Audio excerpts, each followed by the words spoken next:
Të lidhje me çështjen e indeksimit të pensioneve,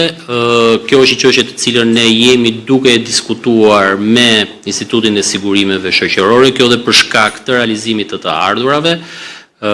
Kemi krijuar hapësirat e nevojshme buxhetore për të krijuar mundësinë që të afrojmë procesin e indeksimit nga muaji tetor në muaj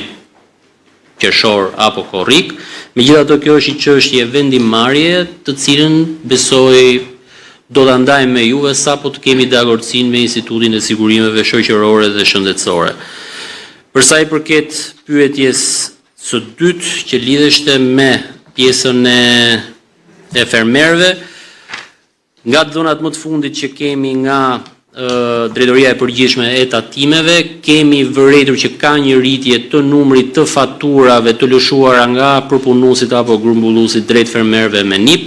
ka një rritje me mbi 23%,